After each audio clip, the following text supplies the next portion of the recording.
Hello guys, my name's Hoot and welcome to ColdCoastGaming. So we're just going to continue our Let's Play of the Darkest Dungeon, picking up exactly where we just left off from the last video. So we completed our first quest and all of our heroes made it through alive, which is always a good thing. I did watch the other video back and I noticed, because obviously I'm still learning this stuff, it's still I'm still pretty new at Let's Plays, so I did watch the other video back. And it turns out that I said basically about 500 times, so I'm gonna try and stop doing that. What can I say? Before I was an educated man, once upon a time, I did work in a call center, and you never want to work. I mean, maybe you're watching this video, maybe you do work in a call center, and if you enjoy it, and if you're trying to get up into management levels and things, and making a career out of it, then happy days, good for you. I'm all for it. But if you like me, and you wanted to just get out of there every waking fucking minute you were in there, and you were doing it as a means to an end to get some money and buy a car and get to uni or do whatever. Yeah, I worked there for a couple of years and it just was not for me. I mean, reading script after script of the same shit day after day, you do slip into patterns, and some of that actually came through in that last video, so I apologize in advance if that irritated the shit out of you. And I'm going to try and be, I can't promise I'm not going to just naturally slip into it again, but I'm going to try my best not to. Anyway, let's crack on with the game. So, so we've unlocked another couple of buildings after the first Darkest Dungeon run. Not the Darkest Dungeon run, after the first quest run. So the buildings that we've unlocked are the Tavern, which is stress relief, and the Abbey, which is stress relief. So what these allow us to do is put our heroes in them, as Wayne June's just going to tell you right now. That's the thing, I've got to be careful when I click on stuff, because then Wayne June's just going to speak over me, and he's got a far better voice than I have. Okay, so what they allow you to do is put your heroes in them and reduce their stress. It means that you won't be able to use them that week for questing, because every time you come back to the hamlet, a week has passed. So I guess when we were talking about hunger before, it's time really extends down in the dungeons, and it's not just 20 minutes, they're actually down there for days. So when you put these guys in, it takes them out of commission for a week, so you can't actually use them. So what we're going to do is, I'm going to let Wayne June say something. Been dusted, the pews set straight. The Abbey calls to the faithful.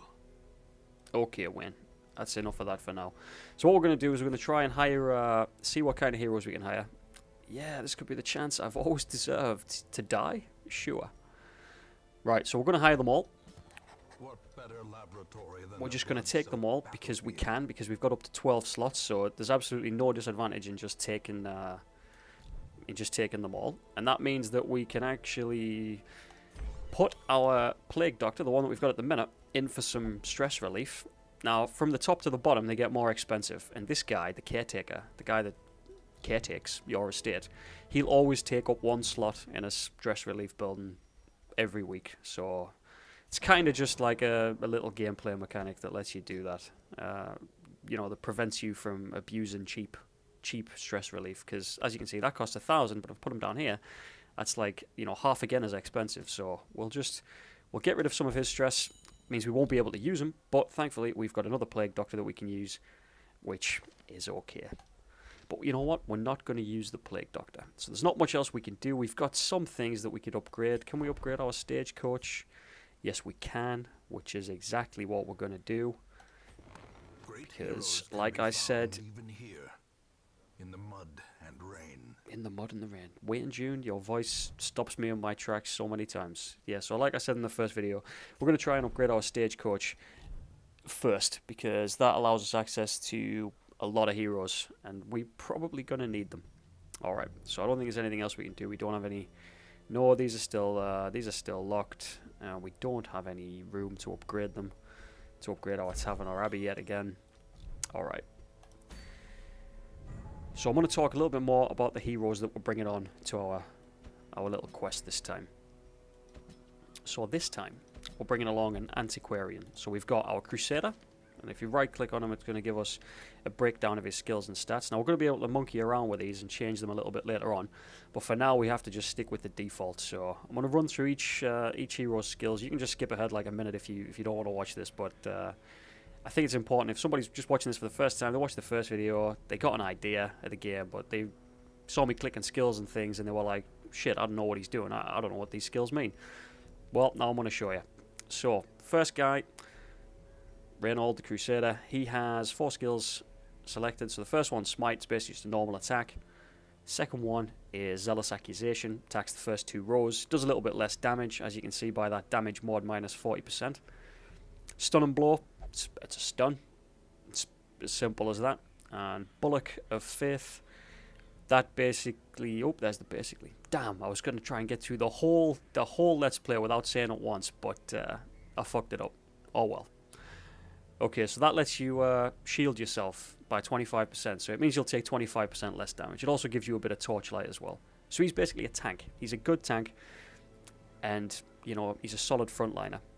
Next guy, Dismas, he's a highwayman. So this guy, his attacks are mainly ranged. So he has a pistol shot, which is ranged attack, grape shot blast, which is a multiple ranged attack, so it can hit the first 3 lines and does significantly less damage, but it's useful. It's like an AoE attack.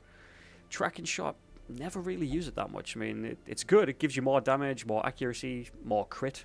So it is good, but in the playthroughs that I've done in the past, I've never really used the Highwayman a lot.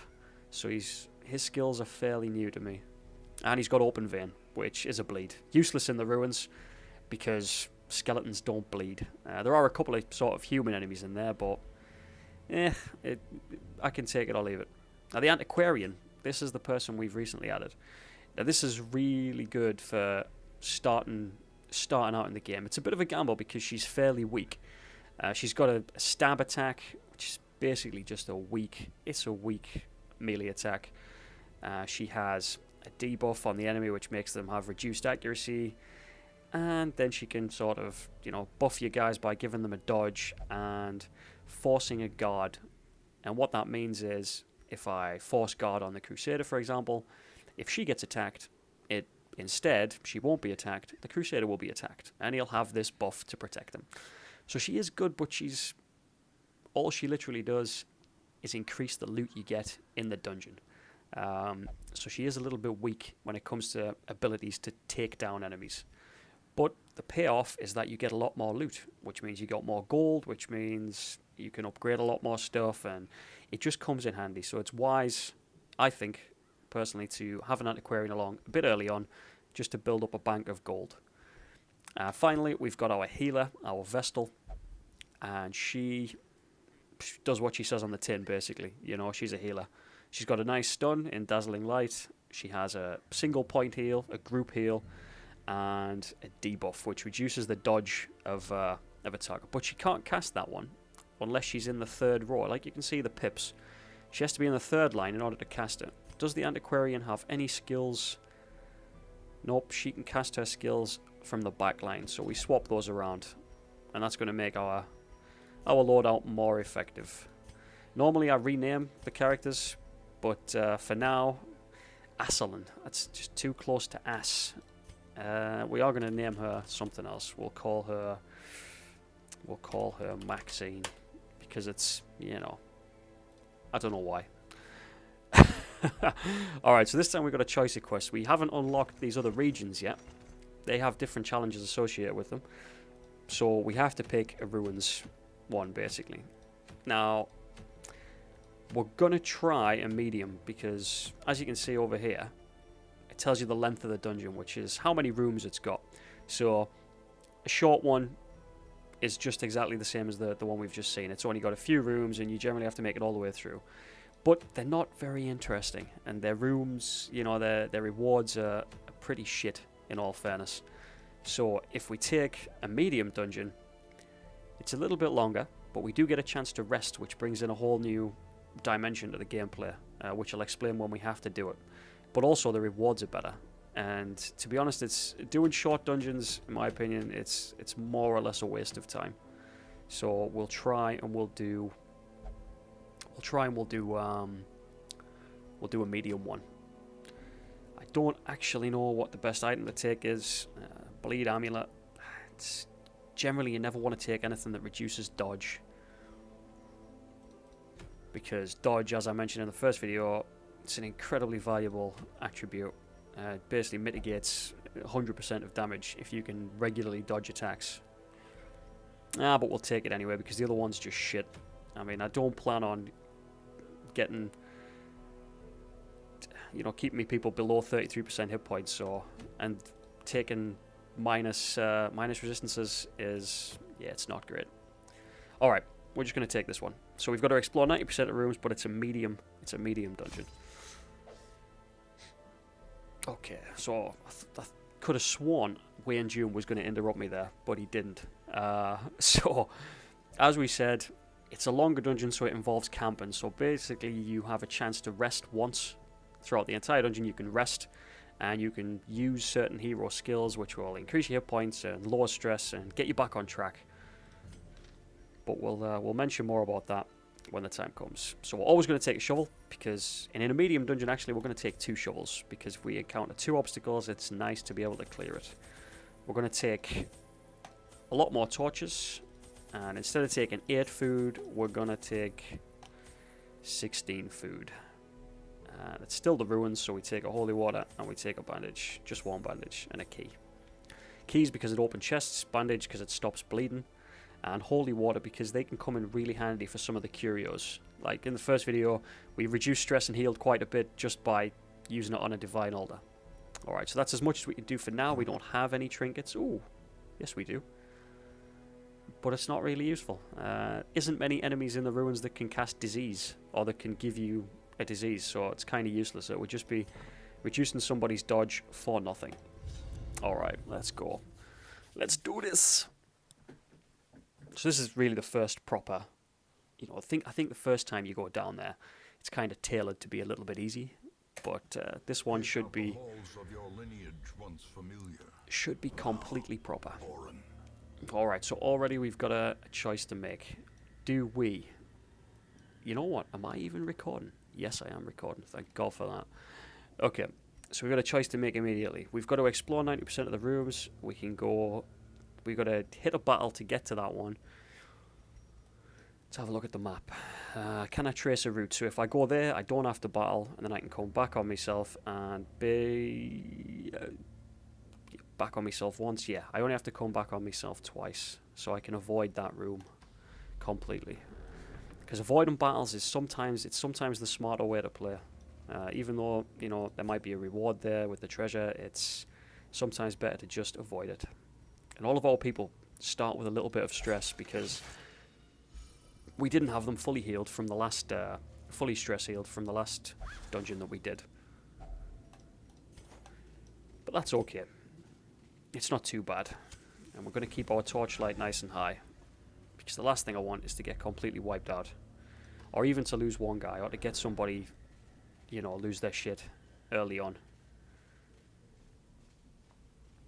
It's a very good atmosphere in the game, though. It's, you know, the atmosphere behind it and the artwork and everything. It's Wayne June voiceovers, obviously. It's just amazing. And if you're watching this and you've got an interest in it, and even if you hate my commentary, even if you think, who the fuck is this guy? He's absolute idiot. Just think about the game itself. I mean, if you want to, I would highly recommend buying it to support the developers. Oh wow. You know what I said about disease and all of that bullshit? Oh yeah, you can't get a disease in the ruins. There are no enemies, blah, blah, blah. Yeah, turns out that was bullshit. So this is a curio. I forgot what it did. It's a bug. I know that it can sometimes give you a positive buff. It can sometimes give you a positive trait. It can definitely sometimes give you a negative trait. What I didn't know is that reading books can cause disease. I mean, man, I've read a ton of books. I'm quite an avid reader. And I can't say I've ever contracted haemophilia from getting freaked out over reading a book. Holy shit. Well, there's nothing we can do about it. We don't have anything to cure disease on us. You can generally only do that when you're resting anywhere or at town. So we just got to crack on. That means he's going to bleed a lot. And these guys inflict bleed. As you can see down at the bottom there, these are the skills the enemies have. Rend for the old gods gives us bleed. And he now has a 50% bleed resist. Minus 50% bleed resist even. That's upsetting. Okay. well, we're just going to have to crack on and see. Here we go. He's going to get nice and stressed. And this is going to bleed out. Oh, this is devastating. Right, we're going to have to guard him. So we're going to use our antiquarian here in a defensive capacity. So what we're going to do, we're going to guard him. I don't know for how many rounds this lasts, but it increases his protection, which means he's going to take less damage, and it gives him a bit of dodge, so we might be able to avoid taking a lot of damage on him. And we're going to keep him nice and healed, because these guys are going to target him.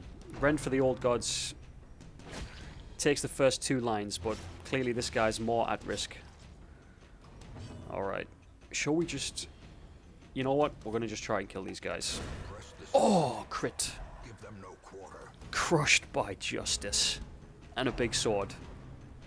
Or a scroll. And a dodge. See, that's why the buff works. I'm not going to waste a bandage to clear his bleed, because it's only 2 points of damage. It's fine. And skeletons can't bleed. But if it's a choice between doing 5 to 9 damage on that skill and 3 to 5 damage, then we're going to take the higher damage. Even though we will never proc a debuff on him. We're going to try and just kill this person outright. 3 to 5. We've got to hit the maximum roll. We get the 4. But it means we can kill him. He says. The way is lit. It means we can kill him. There we go. Only the strength to follow it. So there is a little, there's quite a bit of tactical depth to the way you play, depending on the events that come up. So if I didn't get that disease, I maybe would have played that fight a little bit more aggressively without having to use the dodge on the Crusader to, increase his survivability. It all depends, really. That's what the great thing about the game is. It's very reactive. I mean, I've had a ton of fun playing this game. So if you are liking it, and you are on the fence about whether or not you should buy it, I highly recommend that you just shell out for it, man. It's relatively cheap now as well. So there's absolutely no reason for you not to. Alright, so we're going to take this fight down. This guy does a lot of damage, but this guy will act first because he's got the highest speed. So I think we're just going to do the AoE just to lower the hit points in general. We'll take a nice AoE. We're going to guard our top guy again. We're going to guard our Crusader, because that means that this guy, he will attack the back line at some point. And if he attacks her now, attacks our Antiquarian, Bordel, it will be diverted to Renaud. And hopefully, with his 10 dodge now, he should avoid that. And we're going to do a group heal. Stop those bleeds taking us down. And we'll pop the Zealous Accusation on these guys. Try and... Usually... See, there we go. So he chucks it at the back, but it's diverted to Renaud. Unfortunately, he didn't dodge, but... So, and unfortunately, he didn't dodge that one. But because he's got the protection, he took a lot less damage than she would have. And again... that's... Jesus, that's quite brutal. How does he go again already? Oh yeah, okay. There's another point I should mention. If a guy's got guard on him and he gets stunned, the stun will cancel the guard. So that's something that, again, you have to factor in later on, because there's enemies that can guard and enemies that can stun. So it's something you have to be aware of. Alright. So we can definitely take this guy out because we do 4 to 8 damage. He's only got 3 hit points left. Now, normally, I would say that a definite kill... In fact, fuck it, yeah. A definite kill is always something that you should take. Because if your enemies are doing less... If there's less of your enemies, then they're going to be doing a lot less damage. Alright. We're going to... No, she can't kill him, so we're going to stick a guard up on Dismas for a change, our front line. He's got a naturally higher dodge, so... Right. Here we go. Does he... Yeah, see? There we go. So we've stacked a little bit of dodge on him, so... It helps us... It's just dodging's just... It is literally the best thing. Alright. We're going to have to start... We're going to decrease this guy's accuracy with the debuff to hope that he misses his his shot. Alright, fuck this. We've just got to kill these guys, so let's hope we tick more than... We're getting robbed, people. Minimum damage on every fucking attack we do in the minimum. This fight is going absolutely terribly. Continue the onslaught. Okay. Destroy them all. We're going to clear this corpse because certain abilities of the enemies can only be activated from certain rows. So if this guy's right at the front, he can't shoot his crossbow. He has to be right at the back to shoot the crossbow. And we're going to try and stun this guy so that he doesn't...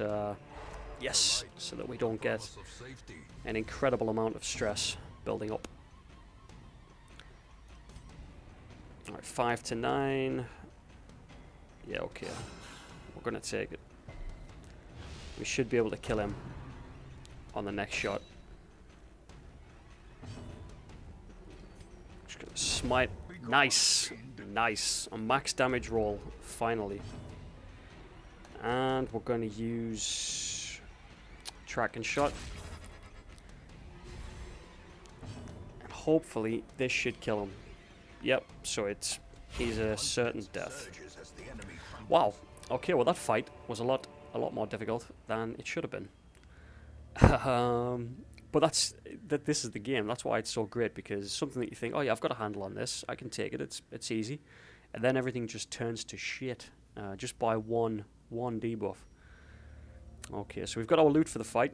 Now this is why the antiquarian is so awesome, because every time you get loot, there's a chance that you'll get an antique, and different antiques have different values. So this one's like 1250 gold, just for free, basically. It's just, you'll get far more gold with an antiquarian in your party. Oh, well that's just brilliant. He's going to take 6 damage. He's only got 11 hit points. We're going to need to eat some food.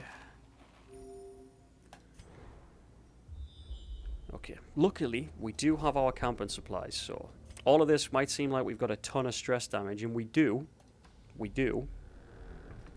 but there will be a chance for us to rest and hopefully get our people all healed up and stressed, less stressed out.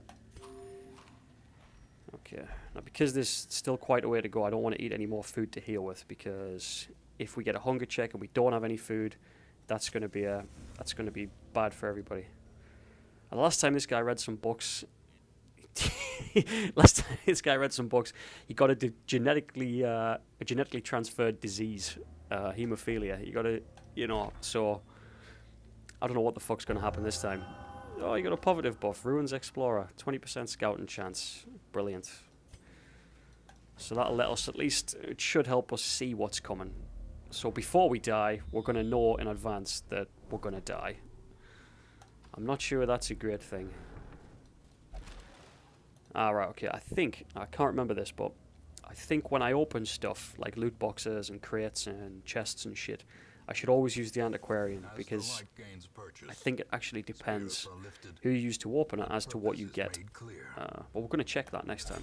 Next time I come across a box, we're going to see. Okay, smooth sailing for now. I want to try and get at least one more battle in before we rest. Okay, this guy's he's even Steven, he's 50-50. 50% good result, 50% bad result. Maybe you've read enough books. I think you have. Let's try and get her to read a book. Maybe we should burn the books. I can't remember what that does. Should I do it? Only got 5 torches? I'm not going to do it. I'm just going to read the books. Now we get a journal page. That's nothing really. It's just journals. They're more like little flavor entries. You can read them. We're not going to read them until we get a full stack, and then we might, I might just put them up on screen quickly so you can read a bit of, because some of the writing in it is actually good. Even the cold stone seems bent on preventing passage. Once again, our useful shovel. Alright, let's hope this isn't a battle.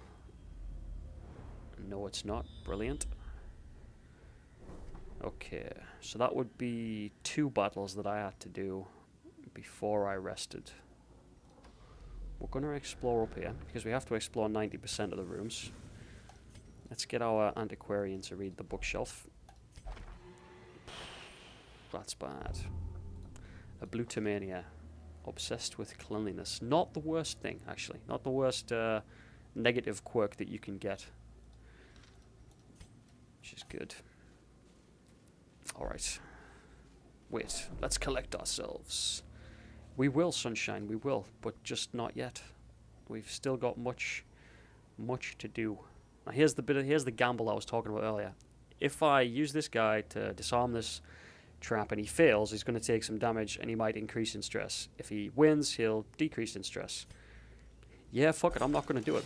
I'm just going to play this. I'm just going to play this one a little bit safe, and I can't keep burning them torches. I've only got 4 left. Okay. This is the question: are we going to try and power through and do these 2 battles, then rest, or are we just going to rest now? Fuck it, I think we're going to have to rest now. Okay. So before we do, you'll notice that each hero has camping skills. So what these do is, when you rest, they apply certain buffs, certain debuffs, or whatever, that, you know, and they help you out. So we'll go through them when we camp. Let's camp up. Okay. A spark without kindling is a goal without hope. Okay. So we get a chance to eat. So we get a meal phase. You can decide how much food you want to eat, and that increases your hit points. We've got 10 food left, so we can eat 4. And that leaves us 4 for another hunger check, and 2 just for healing ourselves, a little bit of hit points. And now we got 12 points to spend. Now each hero has certain camping skills. They all have a point cost. So for example, Sanctuary, and I'm always going to use this one because it prevents an ambush. If you don't have a skill that prevents an ambush, there's a chance that when you wake up, all your torchlight will be cancelled. You'll be in total darkness, and a bunch of monsters or dickheads or whatever will come and wreck your shit, and it's just hard to deal with. So there's certain times that you don't want to cast that and you want to take the ambush for better buffs or whatever, but in this case we are definitely going to cast that so that we cannot be ambushed when we wake up. Now the rest of it needs to be involved around getting rid of our stress, so because these guys are quite high on stress. Okay, so that could offset some of his bleed penalty. That gives us more accuracy and damage on range skills. That costs 5, but it reduces stress all round, and it means we take less stress in 4 battles, as opposed to that one, which gives us protection. Yeah, we're going to take that one, because he's religious. You get to know which characters are religious and which aren't. You know, when that says, if religious, minus 15, if not religious, minus 5. I mean, he's a crusader. Of course he's religious. But that leaves us 4 points to actually use another skill. So we're going to use... Actually, we're not going to use his damage buff. We're going to cast Strange Powders on him. And minus 50% stress. Oh shit, that's self only. Oh, I thought you could cast that on another guy. Fuck. Oh well, never mind. Okay, we can't cast anything else. Time to rest. Yep. The stonework is far older than the manor above. For what foul use were these halls laid? She's a woman. I'm not going to do a woman voice, because I can't. Alright, okay. Well, I think this is a good point to put a cut in, just because I'm not sure how long I've been recording for, and I don't want the upload time to be too long. So thanks for watching, guys. We'll finish this up next time on the next video. If you've liked what you've heard, or what you've saw, and you find it entertaining, then please click the subscribe button. You know, watch the next videos, and we'll see you next time. Thanks again.